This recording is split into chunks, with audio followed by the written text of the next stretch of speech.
भारत ने विश्व को युद्ध नहीं बुद्ध दिए। प्रधानमंत्री नरेंद्र मोदी ने अक्सर ये कहा है कि भारत ने दुनिया को युद्ध नहीं बुद्ध दिए हैं, और ये सच भी है। वैसे तो रिलीजन ऑफ पीस की ब्रांडिंग आजकल कोई और ले भागा है, पर भारत की सनातनी परंपरा में शांति का संदेश हमेशा से रहा है। लेकिन कुछ लोग हैं जो भारत में ही जहां भी बुद्ध है वहां युद्ध कराना चाहते हैं। ऐसा ही कुछ आजकल हो रहा है बिहार के बोध गया में। यहाँ के महाबोधि मंदिर परिसर में धक्का मुक्की और हिंसा की बातें हो चुकी हैं, और इसके बारे में इंटरनेट पर काफी प्रोपेगेंडा भी चल रहा है। अपने आप को अंबेडकरवादी कहने वाला नव बौद्ध ऐसा दिखाना चाह रहा है कि हिंदुओं ने बौद्धों पर हमला किया है। ये भी दावा किया गया है कि भंते विनयाचार्य नाम से एक बौद्ध भिक्षु को बिहार पुलिस ने गिरफ्तार भी कर लिया था, पर ये सारी बातें सच से काफी दूर है। आज के इस वीडियो में हम बात करेंगे बुद्ध पे युद्ध की, और उस पर इस विडंबना को समझेंगे। नमस्कार, मैं हूं रितिका और आप देख रहे हैं ऑप इंडिया।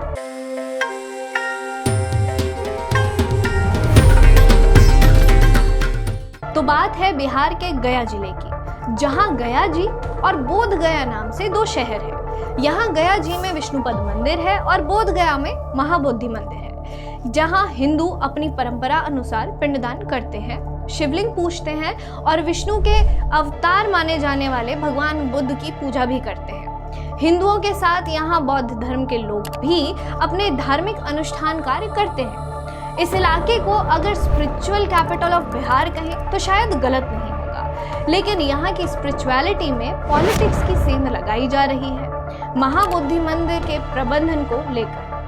अब नव बौद्ध और भीम आर्मी जैसे संगठन ये चाहते हैं कि हिंदुओं और बौद्धों की इस साझी विरासत को नजरअंदाज करते हुए मंदिर प्रबंधन से हिंदुओं को पूरी तरह बाहर निकाल दिया जाए। भले ही हिंदू ये माने कि ये उनका भी मंदिर है, भले ही वो गौतम बुद्ध को भगवान विष्णु का अवतार माने, उनका अब इस मंदिर से कोई वास्ता ना हो। इसी मांग को लेकर अब बोध गया में जातिगत नफरत का वायरस फैलाया जा रहा है।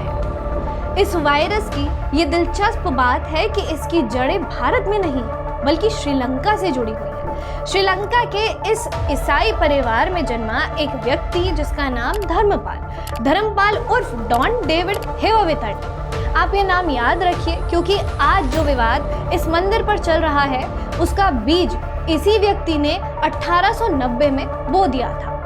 कहानी शुरू होती है डॉन डेविड हेवावितर्न उर्फ अनागारिक धर्मपाल से। डॉन डेविड का जन्म 17 सितंबर 1864 मतारा श्रीलंका में हुआ। डॉन डेविड के पिता का नाम डॉन कैरोलिस था, जो कि एक क्रिश्चियन थे, और इनकी माता का नाम मलिका हेवावितर्न था। ये पूरी फैमिली थी श्रीलंका से। डेविड की माँ शादी से पहले ही बुद्धिज्म फॉलो करती थी। डॉन डेविड हेवावितर्न अमीर खानदान में जन्मे थे, क्योंकि उनके पिता एक बिजनेसमैन थे। डॉन डेविड ने अपनी माता के पद चिन्हों पर चल के ये ठानी की सिन्हला बुद्धिज्म उन्होंने अपना लिया था, यानी वो बुद्धिज्म जो श्रीलंका में फॉलो किया जाता था। बाद में डॉन डेविड की माता बुद्धिस्ट थियोसॉफिकल सोसाइटी की प्रेसिडेंट बनी। थियोसॉफिकल सोसाइटी वो मूवमेंट था जो अमेरिका से 1875 में शुरू हुआ था, जिसके फाउंडर हेलेना ब्लेवेत्स्की और हेनरी स्टील ऑलकॉट थे। दोनों ही न्यूयॉर्क में थे, दोनों ही क्रिश्चियन थे। यहाँ धर्म बताना इसलिए जरूरी है क्योंकि धर्मों के बारे में बात हो रही है। खैर, देखते ही देखते अब थियोसॉफिकल सोसाइटी के टॉर्च बेयरर डॉन डेविड बने, जिसने अपना नाम बदला और अनागारिक धर्मपाल किया, और नाम बदलकर पीला चोगा पहनकर वो भारत आ गए।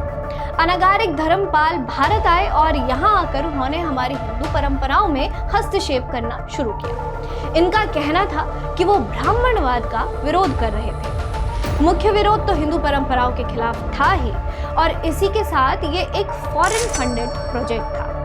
इसका मकसद था कि कैसे हिंदुओं को बुद्ध पूजने से अलग किया जाए, कैसे बुद्ध को सिर्फ बुद्धिस्ट तक सीमित किया जाए। डॉन डेविड की हरकतों का ये नतीजा हुआ कि महाबोधि मंदिर, जिसका प्रबंधन अब तक हिंदू महंत कर रहे थे, अब उस प्रबंधन में बौद्धों को भी जगह दी जाने लगी।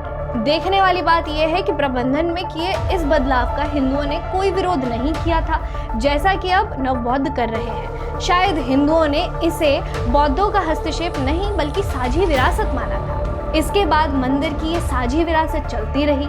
जिसको आज़ादी के बाद समाज या सरकार ने तोड़ देना सही नहीं समझा। 1947 में आज़ादी के बाद एक कानून बना, बुद्धिस्ट टेम्पल एक्ट 1949, जिसके अंदर मंदिर के प्रबंधन को हिंदुओं और बौद्धों दोनों को सौंपा गया और उनको एक कमेटी में डाला गया जिसका नाम था बुद्धिस्ट टेम्पल मैनेजमेंट कमेटी। कुछ नव बौद्धों और भीम आर्मी जैसे संगठनों की यह मांग है कि मंदिर का चार्ज पूरी तरह सिर्फ बौद्धों के हाथ आ जाए, यानी हिंदुओं का इंडल्जेंस पूरी तरह इससे हट जाए। याद रहे कि इस वक्त जवाहरलाल नेहरू और BR अम्बेडकर जैसे बड़े नाम भारत का भविष्य कैसा हो इसके लिए कानून और कायदे बना रहे थे। हालांकि व्यक्तिगत तौर पर अम्बेडकर को महाबोधि मंदिर को पूरी तरह बौद्धों को देने की कोई आपत्ति थी या नहीं थी, इसका कोई प्रमाण नहीं मिलता दिखा है, लेकिन उनके जीवन काल में ही ये एक्ट बना जहां के मंदिर के प्रबंधन में हिंदुओं को भी जगह दी गई थी। अम्बेडकर, जिनके नाम से आज इस मंदिर में बवाल मचाने की तैयारी हो रही है, उन्होंने बोध गया पर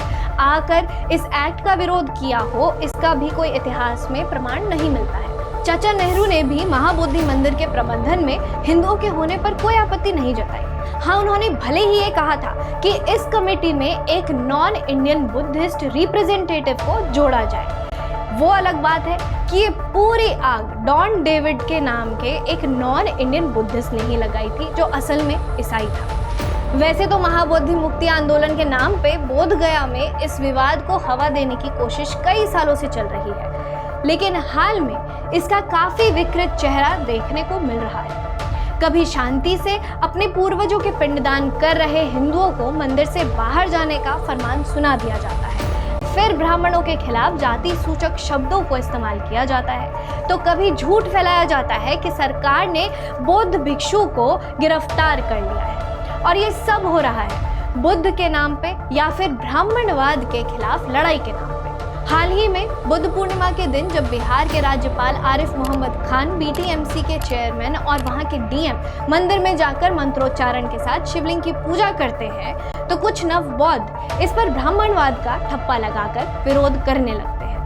नव बौद्धों की आंखों में हिंदू धर्म की परंपरा इतनी चुभी कि पिंडदान करने वालों के साथ हिंसा की धमकी देने के मामले भी आने लगे। इस आग में घी डालने का काम बड़ी तादाद में भीम आर्मी और नियो बुद्धिस्ट करते नजर आ रहे हैं, तो जाहिर है कि मांग घूम फिर कर हिंदुओं के खिलाफ होती भी नजर आएगी। वो बुद्धत्व प्राप्त की पावन धरती आज ब्राह्मणों के कब्जे में है। इस मंदिर में हिंदुओं की परंपराओं से असल में नव बौद्ध परेशान है, उन्हें हिंदुओं के मंत्रोच्चारण से दिक्कत है। अब BBC की एक रिपोर्ट के अनुसार ये देखिए कि बोध गया के स्थानीय विद्यानंद पांडे का ये क्या कहना है। हमारे शिवलिंग और 5 पांडव यहाँ पर हैं, पीढ़ियों से लाखों लोग यहाँ पिंडदान करते हैं और ये लोग कहते हैं कि सनातन धर्म को हटा दो। यहाँ एक बार फिर ये बताना जरूरी है कि हिंदुओं ने कभी बौद्धों के मंदिर प्रांगण या प्रबंधन में होने को गलत नहीं बताया। बताए भी क्यों, जब कई हिंदू गौतम बुद्ध को भगवान विष्णु का अवतार मानते हैं। अयोध्या के राम मंदिर के प्राण प्रतिष्ठा में भी बौद्ध भिक्षुओं को बुलाया गया था, पर नव बौद्ध नहीं चाहते कि हिंदुओं का महाबोधि मंदिर पर कोई अधिकार रहे। अब यहाँ पर ये देखिए कि इन सबको बिहार की राजनीति से अलग भी देखना सही नहीं होगा। ऐसा नहीं है कि ये सिर्फ धर्म की बात है, अब इसमें जाति का भी तड़का लग चुका है। दलित राजनीति की रोटी सेक रहे कई लोग अब इस आग में घी डालने की कोशिश कर रहे हैं अंबेडकरवाद के नाम पे।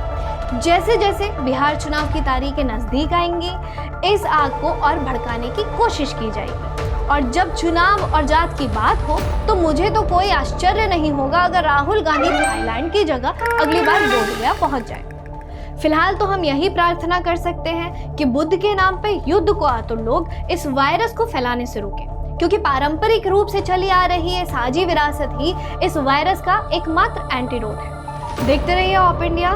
धन्यवाद।